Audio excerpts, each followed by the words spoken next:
Dave. Josh, the world can hear us. Yeah. It is 9:30 on the dot. We are live. That was the weakest high five ever. Yeah, there you go. With Josh. So we were at a client event yesterday at the Chicago Dogs game. There was a few of us that went over there, and we're walking out, and the parking is great because the parking is right next. Like literally, I was in my car in about a minute after leaving my seat. But we're walking out, and it's Sean and Aaron and I, and one of the ushers went up to Aaron to give her a high five, and she just walked right past him, and I went over and I gave him like the best high five That's ever. typical Aaron. That's pretty much on She brand. goes, I thought he was waving at somebody. Oh my God. So. Did they do like the two lines of people and you run through the lines and gave them all high fives? No. Okay, they did it. They probably only do it for the kids because we were there Monday night for the Briarcliff baseball. And so the kids like ran through like a tunnel at the end, and like all the staff gave them high fives and everything. It was pretty cool. That is pretty cool. Yeah, it's a good time. Hey, what do you think of our new logo down at the bottom there, Josh? I like our new logo. Things are changing up here. New background, new seats here. New table. We're actually live. Yep. And it's working. So far, it's working. Which is great. 17,000 live viewers? See what happens when things work? Man, this is pretty awesome. This is cool. Now, I'm just not sure where to look now. Okay, I got to get used to our new setup. Right there. Look right there. Yep. Right there. It has been a month since we've talked, and there's been a lot that's been going on. We thought it was working. Can't get the logo off, huh, Dave? You can see the look on Dave's face just going crazy. Yeah. We have kids in similar ages. Yeah. And I remember when the kids were born, everyone said time flies. Yeah. Time flies by, like, don't blink, they're going to grow up. Yeah. Well, a few weeks ago, Alex and Zach turned 10 years old. Double digits. So I have a picture from their family birthday party. Just trying to get it, Trying to get it to work? Just trying to get it to work here. So here, we'll go like this. My wife decided that we were going to throw a Hang 10 family birthday party. And this is them in their leis in our living room. You can see something my wife does every year for their birthday. She prints out pictures from the year. So all over our house is little like 4x6 just pictures of them doing things throughout the year, which is kind of fun. The family gets to see it. But then she has started on the fireplace that you can see behind the boys there. That's a year from every year that on their birthday, which is kind of fun and cute, and I enjoy that. But because it was a Hang 10 themed party, because they're 10, she also bought. Boy, That would be pretty cool. That would be pretty cool. That's not an investment I want to make. She hired the Kona ice truck to come by our house. And this is my kids with their cousins. And Kona ice truck is the new thing. Like these are the ice cream trucks, but they're all shave ice. And I know you've experienced it because they give you just a cup. Excuse me. Next time, mute yourself before you cough into everybody. But Which one's me? the left one. Okay. You can come back to us now that people are done looking at our kids. But this Kona ice, what they do is they give you a cup of plain ice. And then they have like 15 flavors that you get to put your own flavoring on as much as you want. And the kid in me comes out, and I just love it. All the adults, grandma and grandpas, everyone were getting Kona ices. And it was really fun. It was a kind of a cool thing. That's cool. Brian, how was your Kona ice? Oh, like me, you weren't invited. No. Was not there. Yeah, that's cool. You were invited, you just didn't respond to the text. That's pretty on brand for me. Yeah. Well, can we do a Kona ice truck at the office? We should do a Kona ice truck for the party. Most adults eat about half of it at most, and then it just gets thrown away because you realize you're eating sugared ice. Sugar, yeah. But yeah, that's cool. But we did I had a really neat experience this year for the kid's birthday. We had a couple neat experiences, but we decided, Missy and I, that they have enough stuff. Yeah. Like if you saw our basement, we could run a freaking preschool or elementary school out of the basement that we have.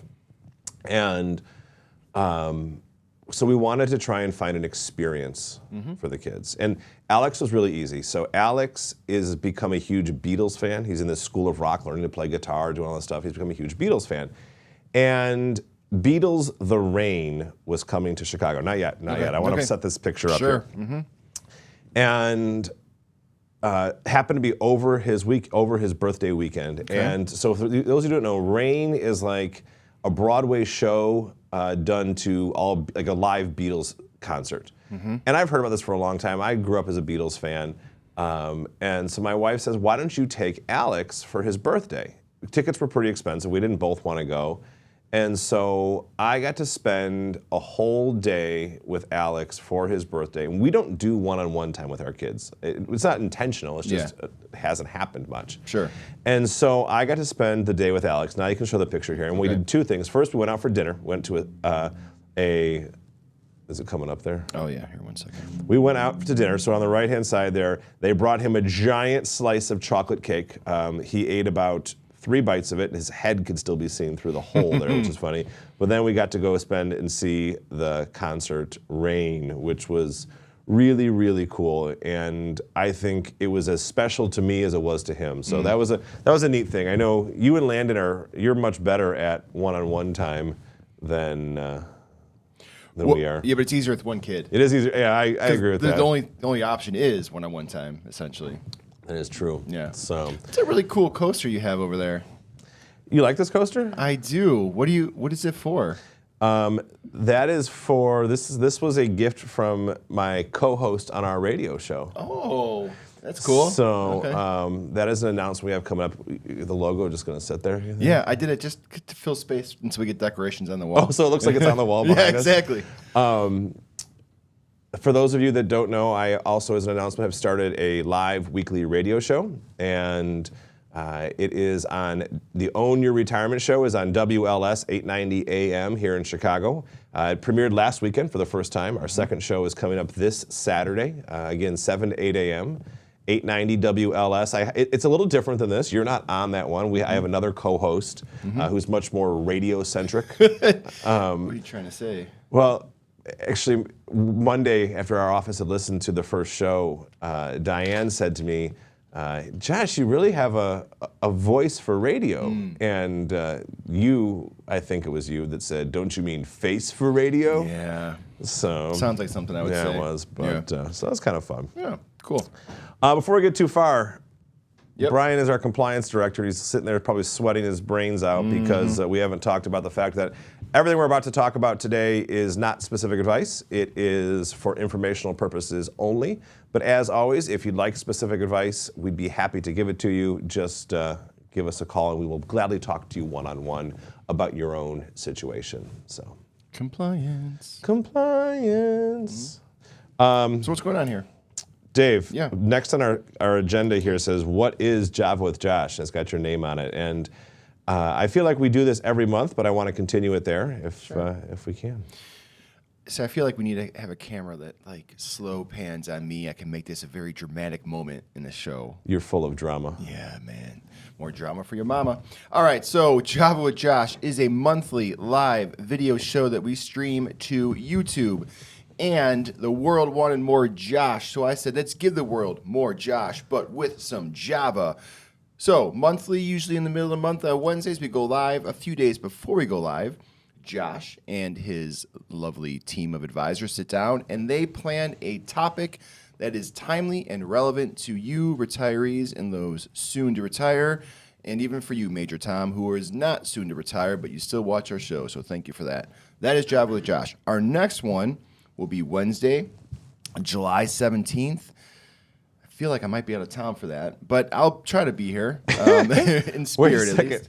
I'm worried I might be out of town for that too. We may have a different date. Tentatively changed, but right now, July 17th, Java with Josh.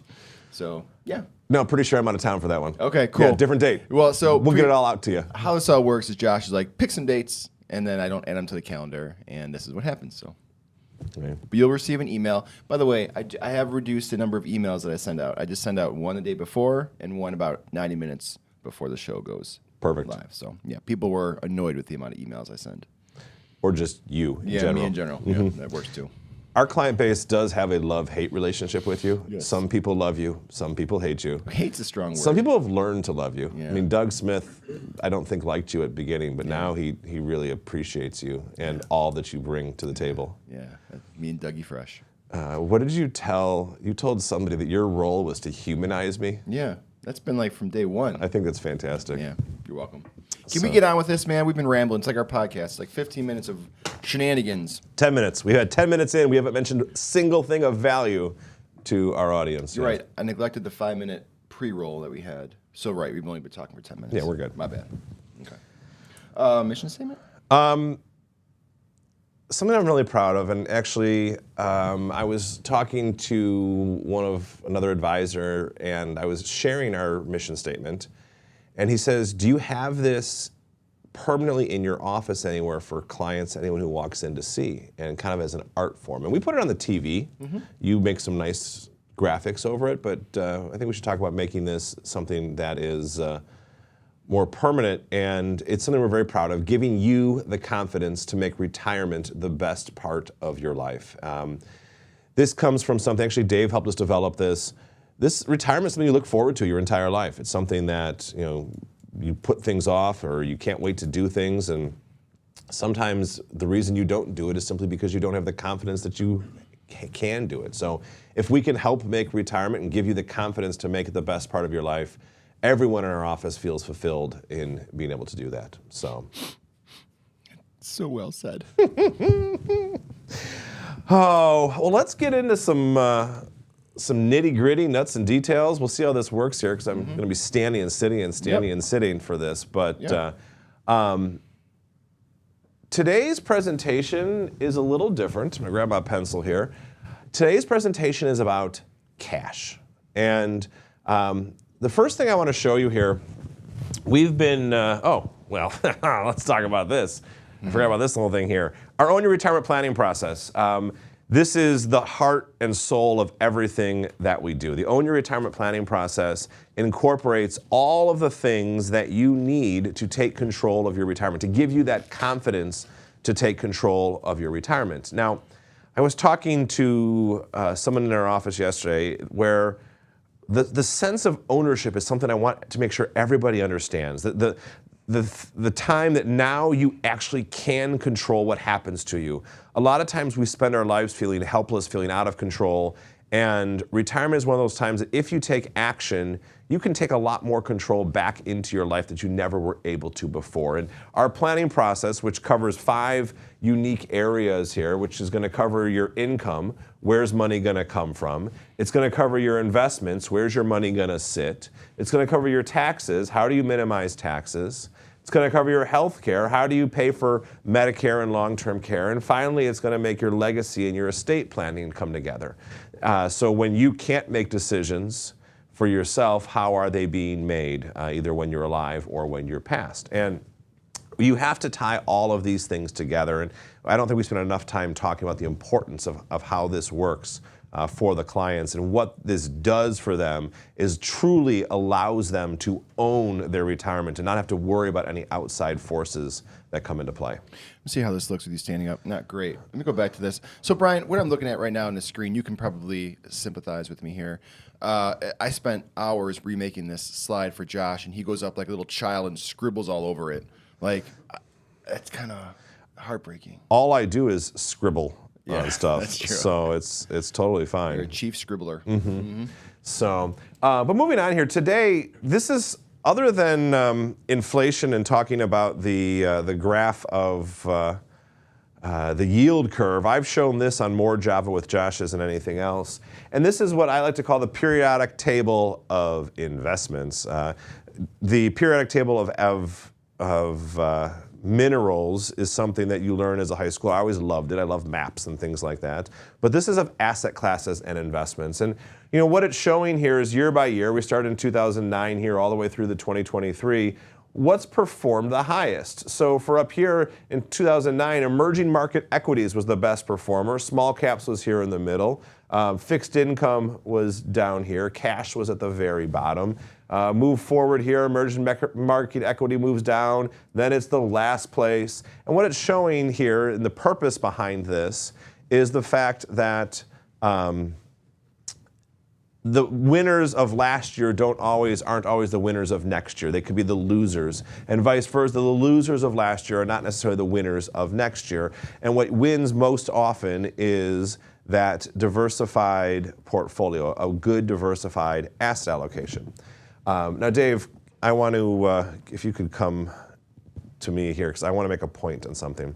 Something that we have seen more than ever before is, well, maybe not ever before, but really in the last 15 years, is clients are loving cash. You know, they're getting CD rates in the 5%. They're getting money markets around 5%, and this is causing good and bad. It's causing some people who are doing it right to be able to take advantage of some of the safety that's out there. Now, some cash is a good thing.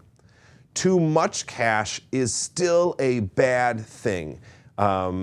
Because what happens, you have something called reinvestment risk. Cash rates go up and cash rates go down. When we look 1 year from now, everyone's assumption is cash rates will not be at 5%. And if you said, okay, and then I will get out of cash, well, then you have to do something else with it. At that point in time, you may not have the ability to do what you have the ability to do today. And I want to show you a few things here. If I look forward here, if you just go to, I pulled this morning from bankrate.com, 5 high CD rates, 12 months over 5%. This just gets people giddy excited. They say, hey, 5%, this is fantastic. The problem when we look at this is what we call the real return on CDs. And I want to point something out here. So we're going to zoom into this. And I want to look at year by year, the yield average, the 12-month CD yield average. So 2004, 2.58%. We went up into the 4s, then we went down. And then really for the last 15 years, we were under 3%. And now this is why people get so excited, because if you've been retired for 10, 15 years, you're used to near zero CD rates. And now all of a sudden it pops up to 5.32%, which is exciting, which is great. But what you have to realize is there's some things that you're not thinking about. Each of those has taxes that gets taken into consideration, and they also have inflation. So when I move over and I take those things into consideration, your real return after everything is usually negative, and if not negative, it's slightly positive. And so where people get all excited about these high rates, you have to think about it from the bigger picture. So when I fast forward here, and if I just want to look at cash as an asset class, for the most part, cash is one of the few asset classes that sits down here in the near bottom almost every single year. The only big year we had, and that was when it went 1.8%, was 2018. Then we came through here, and we are sitting here at the bottom nearly every single time. Now, what does this say? I'm not saying that cash is a bad thing to have. Everyone should have some cash. And for those of you that are making short-term decisions right now, cash can be really, really good. But you need to be broadly diversified. I don't want people getting greedy and thinking now cash is the way to go. What I hear, the counter to that, is people say, well, the market's really high right now. I don't want to put money in the market because the market's really high. Well, this is fear talking, and it's a common thought process, and we're hearing this enough now that we're starting to see analysis on this. And what they're showing here is they're actually showing, look at the S&P 500, going back for the last, pretty much 50 years, longer here, what happens when you invest in the peaks. So when you invest in the very highs versus just a random day. So versus just getting in on a random day versus the highs. You actually outperform over the long term here. The 3 months is the only time you underperform. 6 months, you're about equal here, if you can see this. So here's the 3 months. 6 months, you're about equal. Once we start going a year out, actually investing in the highs historically, again, past performance is no guarantee of future results, but 1 year out, you start actually showing a difference here, and you're actually better off investing in the highs. Now, as we talk about this is not something you say, hey, we want to put all of it, let's go all back in the market because we're at market highs. It's the same with cash. Because, just because cash rates are high doesn't mean we should put everything in cash. This is where we want that broad asset allocation. And this is where right now we talk about people who get emotional in the stock market, too much or too little. we're talking today about people getting too emotional in cash. And so what do we do? Where do we go from here? What now? There's a couple points we want to make. First off, don't get emotional. It's really hard to do. One of our key jobs, I think, at FSR is to help people not get emotional, or at least understand what the emotions are doing. The second is this won't last. Things will change. Rates will come down. And when they do, you're going to have to put your money somewhere. And so doing it now is way better than doing it when rates are down. And the third is diversify now, don't wait. I said this a year ago. I said this 2 years ago. I've said it every single year since we've started. Now is the time to diversify, don't wait. Because there's things that you can take advantage of in every market, but waiting and doing things wrong will almost always hurt you. So that was today. That was kind of my short and sweet. I wanted to get it's something that we've been hearing more and more, and I wanted to make sure we talked about this. And it's a good thing. You can really do some cool things with cash, and it's nice to have these high rates. But the reason we have these high rates is because inflation's so high. And with inflation high, it drives prices up of everything, which actually usually will drive stock prices up, but also you're not getting that same relative rate of return that you think about. So it's just something that we wanted to make sure that we spent some time today talking about, and with rates where they are. So that was pretty shocking for me to see that CDs, certificates of deposits, actually yield a negative return. There's advisors out there who think they're really funny. They think say CDs stand for certificates of depreciation. Yeah. Because very rarely when you take inflation and taxes into consideration are they actually worth more at the end than when you put them in. But it doesn't mean they're not safe. It doesn't mean you shouldn't use them. Mm-hmm. You just have to be smart with how you use them and how they apply to your situation. So. Right. And when in doubt, just take the cash, go to Arby's for some beef and cheddars. Yeah, beef and cheddars never let you down. I was training another advisor from Denver who's somebody, he asked me to do a little mentor session with him, and he stayed at the Spring Hill Suites, which is right over here in our office, and he came in at night, and I picked him up the next morning, and I go, "Oh, did you get dinner last night?" He goes, "Yeah. I walked to Arby's." I was like, "Oh, first off, that's not a short walk. It's not a short walk. No. But and there's other restaurants that you might have enjoyed more. Right. Couldn't you go to even Lake Street Cafe right there, right? Okay. Well, those people from Denver, I don't trust them at all. Oh wait, my whole family's from Denver. Yeah, so, I mean, it wasn't Cowboy Mike. It wasn't Cowboy Mike. No, excellent. Josh, I have not seen any live questions come through on the Tube of You. The Tube of You. Well, actually, this topic today was almost an answer to a question. Okay. I had an email from Laura, one of our clients. She's a retired teacher, and her husband is looking to retire here in the near future. And they've been amassing cash. And she actually just sent me an email, "Hey, I've got this cash. Should I just let it roll over in the CD?" And it was a pretty substantial amount. It was an amount that was more than an emergency fund. They don't need it anytime in the near future. And it was kind of the thing that said, "Hey, we really have to talk about this," because even Laura is a very financially intelligent person, and even that, those emotions get exciting when we say, "Hey, we're earning this high interest rate." So I consider today an answer to these questions as they've come in. Nothing from Clay today? He must be busy. Yeah, nothing from Clayton. An entire episode dedicated to Laura. That's pretty special. Yeah, that's pretty you should cool. Tell her that. Well, she doesn't watch very often, so. All right. I'll send her the link personally, the replay link. You should. Yeah, I will. For those of you that are watching the replay or live, hey, please hit that little like button. It's a thumbs up button right below the video. And while you're there, just tap on that little subscribe button so you can know when we, or mostly him, release new videos on the Tube of You. On the Tube of You. Mm-hmm. Yep. Hey, would you like me to summarize today's episode, Josh? I always love when you summarize. Yeah. It's kind of a common theme here, right? With all your episodes. Don't get greedy, even with cash. And now is the best time to diversify. Someday I'm going to change the whole topic. We're going to spend a whole episode on taxes, and you're going to be like, don't get greedy. don't be, good one. I got nothing for that. Yeah, go on. Again, please hit that like and subscribe. We do get a lot of people who get our video on YouTube just from surfing, looking for different like financial videos and tips. And the more you hit that like button, honestly, the more people that don't know who Josh is get to see his videos. So that is really cool.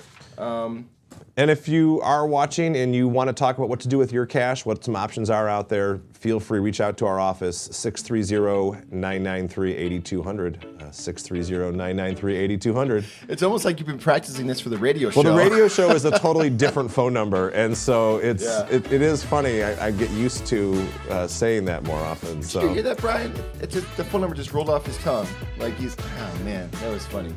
Next radio show will be in like less than 48 hours, Saturday. I've already recorded it. It's a good show. I encourage everyone to listen to it. Yeah, so. Me too. Cool. All right, Josh, another good episode, my friend. And until next time. Cheers. Cheers.